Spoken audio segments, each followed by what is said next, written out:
You have 48 hours to pack your things and leave. My son-in-law Derek said it with cold, flat eyes, like he was discussing the weather. I was 55 years old, living in my daughter's house, helping raise my 3-year-old granddaughter. Where would I even go? I asked, my voice shaking. That's not my problem, Lorraine. You're a grown woman. Figure it out. My daughter Patricia stood in the hallway with tears on her cheeks. She said nothing. Did nothing. 48 hours later, I left with one suitcase, an $1,800 pension, and no place to go. 5 years later, Derek showed up at my law firm, crying. Patricia is dying. She has 4 to 6 months. Please help. Drop your name and where you're watching from in the comments. And after you finish this story, my name is Lorraine Fletcher, and I'm 60 years old. I need you to understand something before I continue. I wasn't always this woman, the one who runs her own legal services firm, the one who can look a man like Derek in the eye and give him 5 minutes of my time. 5 years ago, I was someone completely different. I was 55 then, living in my daughter's house, helping with my 3-year-old granddaughter Emma, while Patricia worked as a nurse at St. Mary's Hospital. My husband Gerald had passed away 2 years earlier from a sudden heart attack that left me alone in our empty house, with nothing but memories and a monthly pension of $1,800. Patricia had invited me to move in with her and Derek. Mom, you shouldn't be alone, she'd said, squeezing my hand across the kitchen table. Come live with us. Emma adores you, and I need help with childcare. I'd been so grateful I didn't notice the small signs at first. But I need to tell you something about Derek, something that makes what happened later even harder to understand. 7 years ago, at Patricia and Derek's wedding reception, he'd stood with a champagne glass raised high, his face full of emotion. Lorraine, he'd said, and the entire room had fallen silent. You raised an incredible woman. I'm not just marrying Patricia, I'm gaining a mother. Thank you for teaching her everything about kindness and strength. Everyone had applauded, and I'd cried happy tears into my napkin. That man, the one who'd spoken with such sincerity, felt like a stranger now. And when Gerald passed away, it was Derek who'd helped me with the funeral arrangements.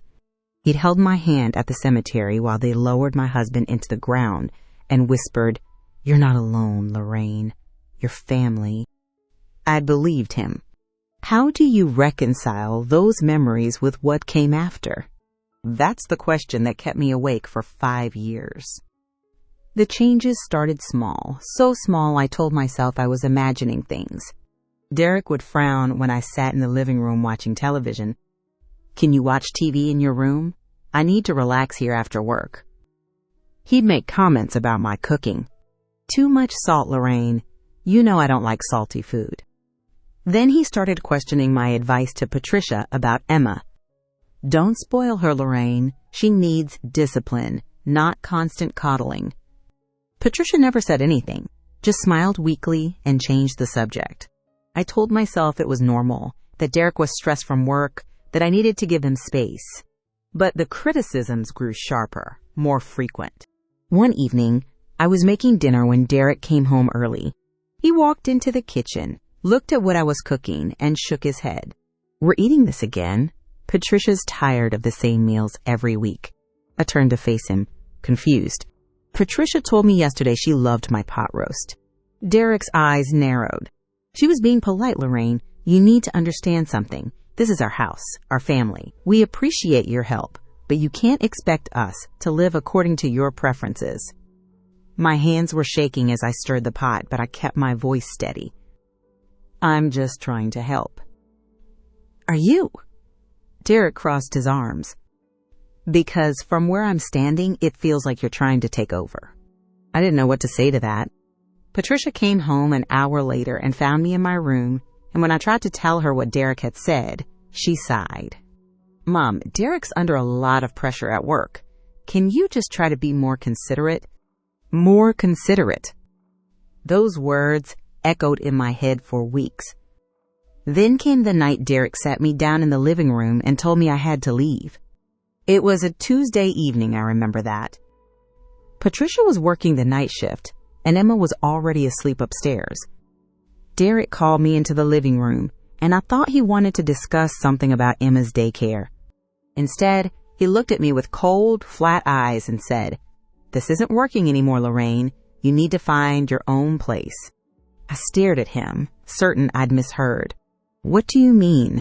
This arrangement isn't working for Patricia and me. We need our space, our privacy. We need to be our own family." My chest tightened, making it hard to breathe. "But I help with Emma. I do the cooking, the cleaning. Where would I even go?" Derek's face showed no emotion. "That's not my problem, Lorraine. You're a grown woman. Figure it out. Can we at least talk about this? Maybe I can change." No, the word was final. "You have 48 hours to pack your things and leave. This is my house, my family. You need to start your own life." I looked toward the hallway, waiting for Patricia to come home, to defend me, to say this was all a misunderstanding. But she didn't arrive for another 6 hours, and by then, Derek had made it clear. The decision was final. Those 48 hours were a nightmare I still wake from sometimes. I packed my few belongings while Derek watched from the doorway, making comments about every item I tried to take. When I found Gerald's old watch, the one he'd worn every day of our 30-year marriage, Derek sneered. "That old thing? It's not even worth pawning. You're seriously taking that junk?" I clutched it to my chest, unable to speak past the lump in my throat. This watch had measured every hour of my husband's life, and Derek was calling it junk.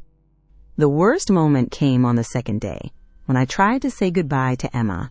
She was playing in her room, building a tower with colorful blocks, and I knelt beside her. "Grandma has to go away for a while, sweetheart." Emma looked up at me with those wide green eyes. "Where are you going?" Before I could answer, Derek appeared in the doorway. "Don't confuse her," he said sharply. "Just leave quietly." I stood up, my legs barely supporting me.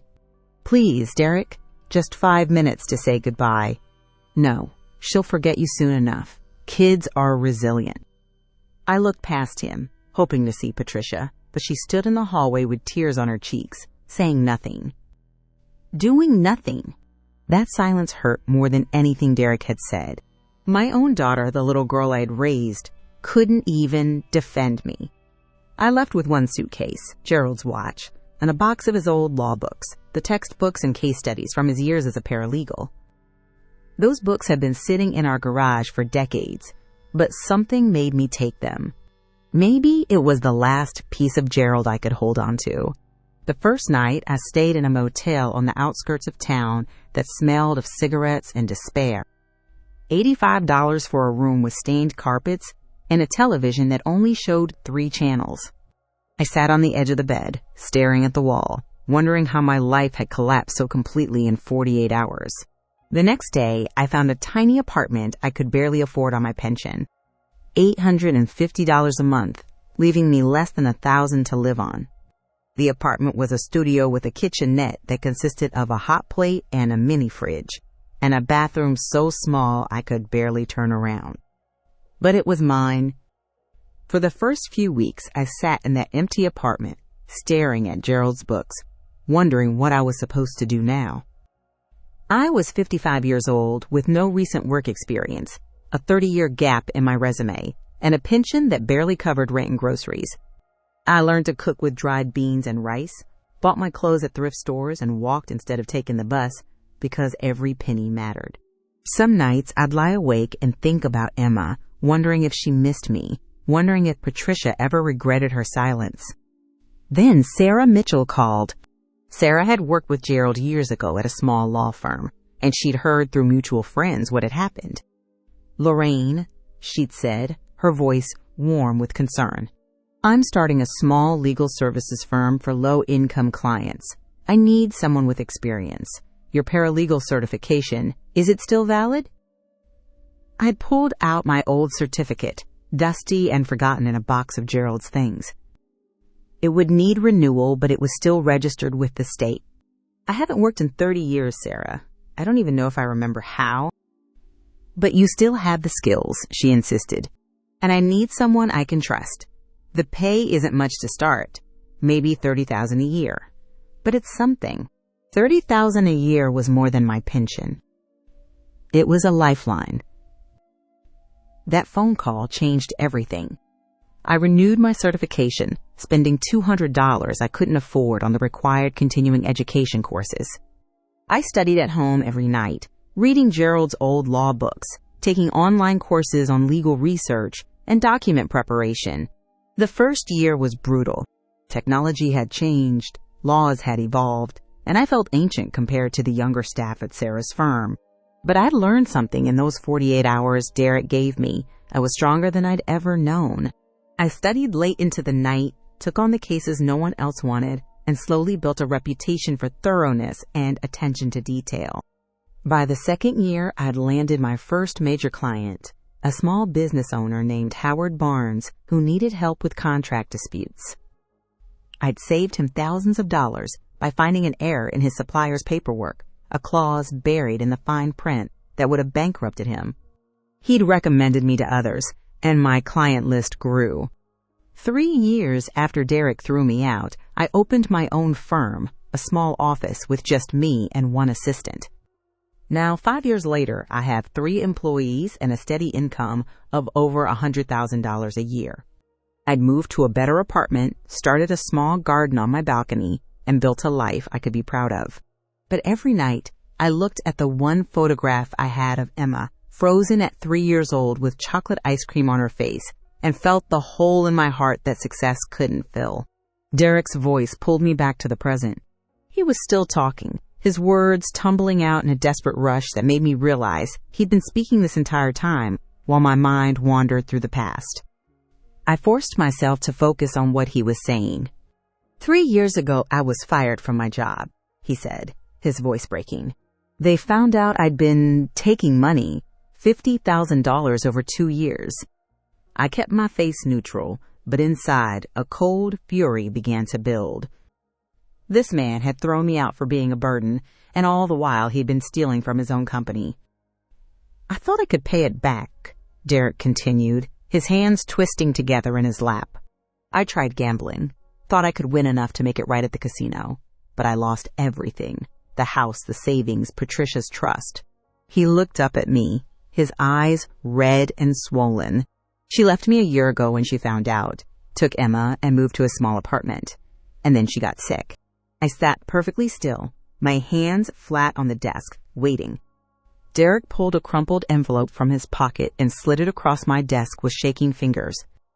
She wrote you a letter. I don't know what it says, but she made me promise to find you and give it to you. I picked up the envelope with steady hands, though my heart was hammering against my ribs so hard I thought Derek might hear it. Patricia's handwriting, shaky and thin, covered the front. Mom. Just that one word, but it was enough to make my eyes burn.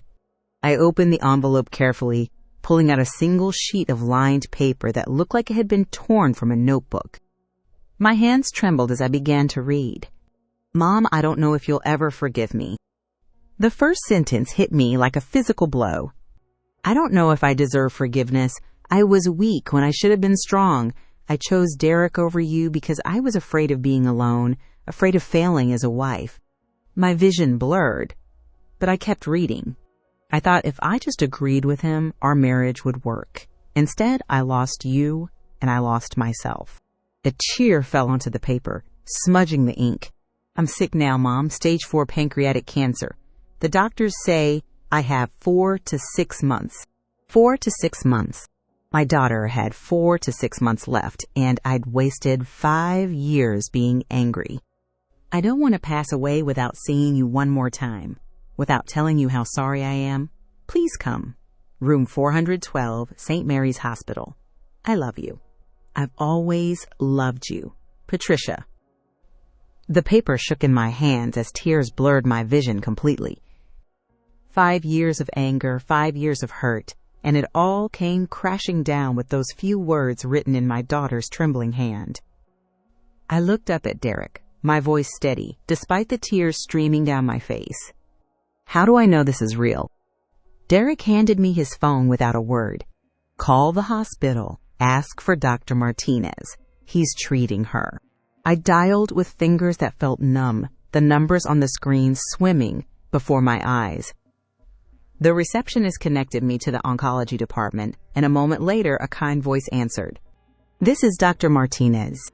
"I'm Lorraine Fletcher," I said, my voice surprisingly steady. "I understand you're treating my daughter, Patricia Paulson." There was a pause, and I heard the rustling of papers. "Yes, Miss Fletcher. Patricia has been asking for you. Stage 4 pancreatic cancer, diagnosed 3 months ago." 3 months. She'd been sick for 3 months, and I hadn't known. "What's her prognosis?" Dr. Martinez's voice softened. 4 to 6 months at most, I'm afraid. The cancer has metastasized to her liver and lungs. We're keeping her comfortable, but there's nothing more we can do. Keeping her comfortable. Medical speak for she's going to pass away, and we can't stop it. She's been very clear that she wants to see her mother, Dr. Martinez continued. "I'd encourage you to come as soon as possible." I thanked him and hung up, staring at Derek across my desk. My daughter was going to pass away. The little girl I'd raised, the woman I'd lost 5 years ago, was going to leave this world in a matter of months. "Why are you doing this?" I heard myself ask. "Why now?" Derek's shoulders slumped, and for a moment he looked like he might collapse.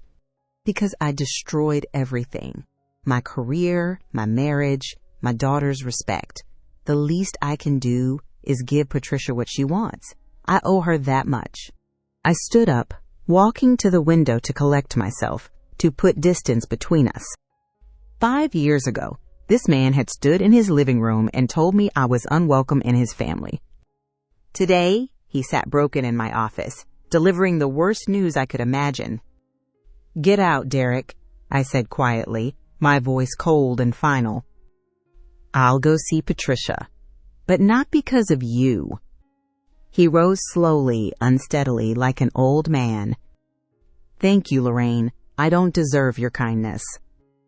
"You're right," I said, opening the door. "You don't." After he left, I sat in my office for a long time, holding Patricia's letter. The words blurred together as I read them again and again, trying to understand how we'd reached this point. My assistant knocked on the door. "Miss Fletcher, your 2:00 appointment is here." I looked up, and she must have seen something in my face because her expression shifted from professional to concerned. "Cancel my appointments for the rest of the week," I said. "All of them."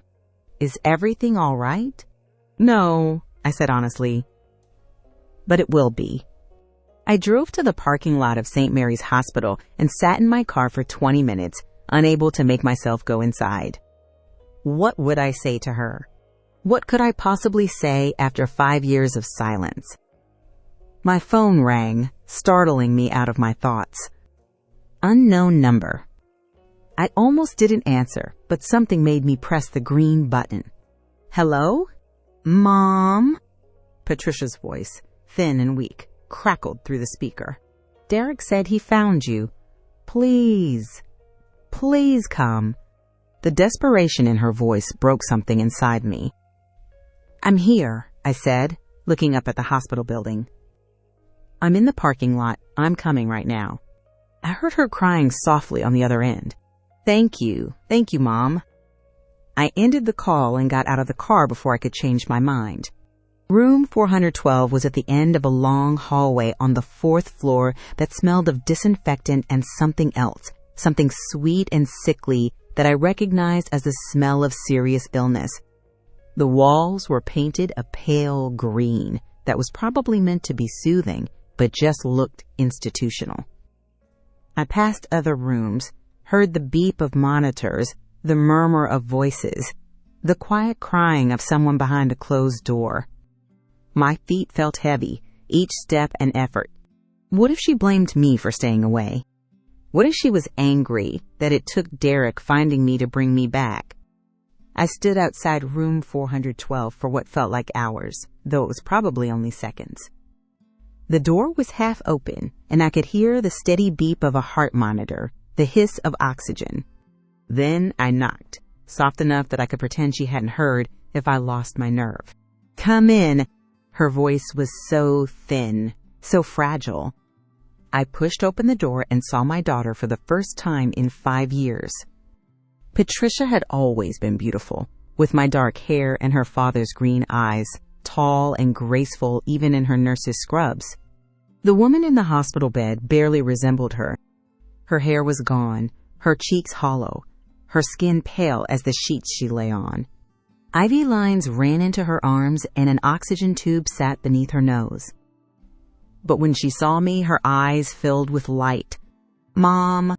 That one word, spoken with such relief and love, broke down every wall I'd built around my heart. I crossed the room in 3 strides and wrapped my arms around her, careful not to hurt her, mindful of the IV lines and tubes. We both cried. For 5 years. For the time we'd lost.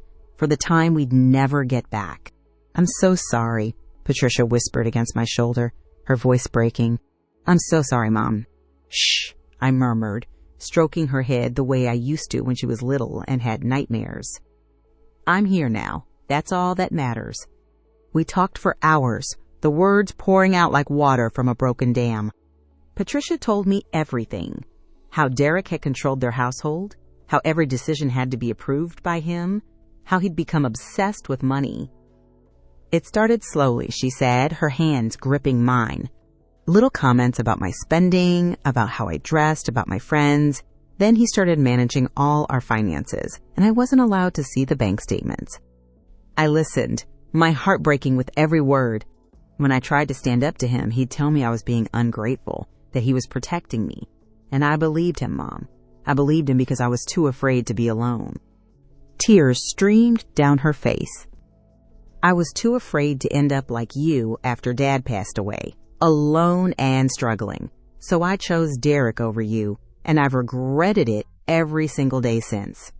You weren't alone, I said gently. You had me. You still have me. Patricia smiled through her tears. I tried to find you. Your phone number didn't work anymore. Your address had changed. I didn't know where you'd gone. I changed everything, I admitted. I needed a fresh start. I didn't want Derek to be able to contact me, to ask for anything, so I got a new phone, moved to a new apartment. I cut all ties. I don't blame you. Patricia took my hand, her grip weak but steady. Mom, I need to ask you something. Anything. Emma, she's 8 now, and Derek can't take care of her. He can barely take care of himself. When I'm gone, could you take her? My heart clenched. Of course, I whispered. Of course I will. Patricia's face crumpled with relief. Thank you. She needs someone strong, someone who won't abandon her the way I abandoned you. She needs you. I won't let you down, I promised. Not this time. That afternoon, Emma visited after school. A volunteer brought her to the room, and she stood in the doorway looking shy and uncertain. She was 8 years old now, with Patricia's dark hair in 2 braids, and Gerald's green eyes that took in everything. She barely remembered me, this little girl who'd been 3 when I was forced out of her life. Emma, sweetheart, Patricia said, her voice warm despite the weakness. Come meet your grandmother. Emma walked slowly into the room, her eyes on me, assessing. I knelt down so we were at eye level. Hi, Emma. I'm your Grandma Lorraine. She tilted her head, studying my face. Mommy says you've been away. I have been, I said honestly. But I'm back now, and I'm not going anywhere. I pulled out my phone and showed her a photograph I'd kept all these years, one of us together from 5 years ago, Emma on my lap, both of us laughing at something Gerald had said. Emma's eyes lit up with recognition. I remember, she said, her voice excited now. You used to make me pancakes with smiley faces. I pulled her into my arms, breathing in the scent of her shampoo, feeling her small body against mine. We'll make pancakes together again soon, I promised. Lots and lots of pancakes. In the weeks that followed, I divided my time between my office and the hospital. Patricia's condition worsened quickly. The doctors had warned me it would, but we made the most of every moment. We laughed about childhood memories, cried about the years we'd lost, and talked about everything we'd missed in each other's lives. Emma visited every day after school, and I watched my daughter smile as she saw us bond, as she saw me promise Emma that she would always be loved and protected. One afternoon, while Emma was at school and Patricia was sleeping, I was reviewing some documents Patricia had asked me to look at. Financial papers, she'd said. Things she needed me to understand before she passed away. I spread them out on the small table by the window. Bank statements, tax returns, expense reports from Derek's old job. At first, I was just trying to understand their financial situation, to know what I'd need to handle for Emma. Then something caught my eye. Expense reports marked miscellaneous, always just under $5,000, appearing regularly over a 2-year period. I pulled out my reading glasses and examined them more closely. The approval signatures didn't match. I'd learned years ago, working with Gerald, to read every line of a contract, to examine every signature. The most important details are always buried in the footnotes, the clauses written in tiny print. That's where Derek had hidden his embezzlement, in expense reports marked miscellaneous that added up to $50,000 over 2 years. I cross-referenced the reports with bank statements and found the trail, money transferred to Derek's personal account, then withdrawn in cash or spent at casinos. The evidence was clear, documented, undeniable. Derek hadn't just stolen from his company. He'd stolen from Patricia and Emma's future. I made a call to the legal department of Derek's former employer, a large telecommunications company. They'd settled for civil damages, the lawyer told me, but they'd never pursued criminal charges because Derek had claimed he'd pay it all back.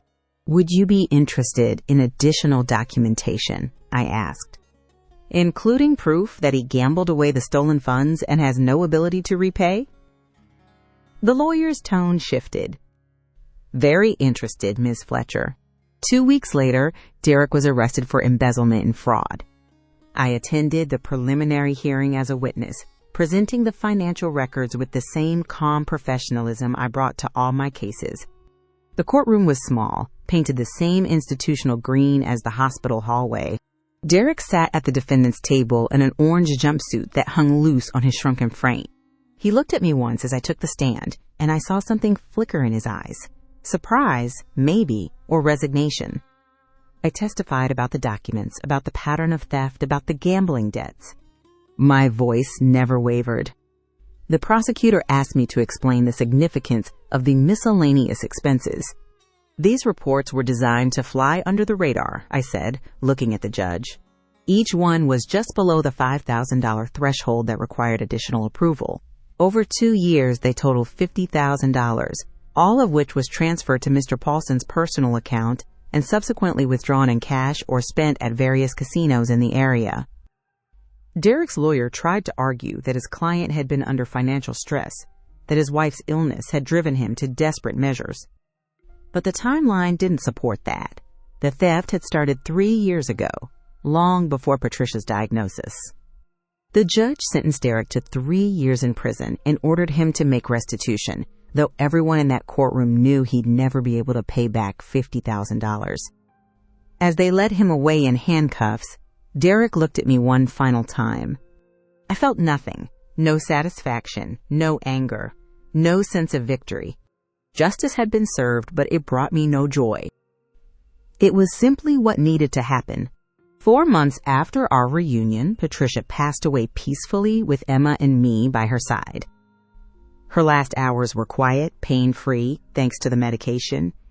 Emma sat on one side of the bed, holding her mother's hand and telling her about school, about a drawing she'd made, about anything that came to her 8-year-old mind.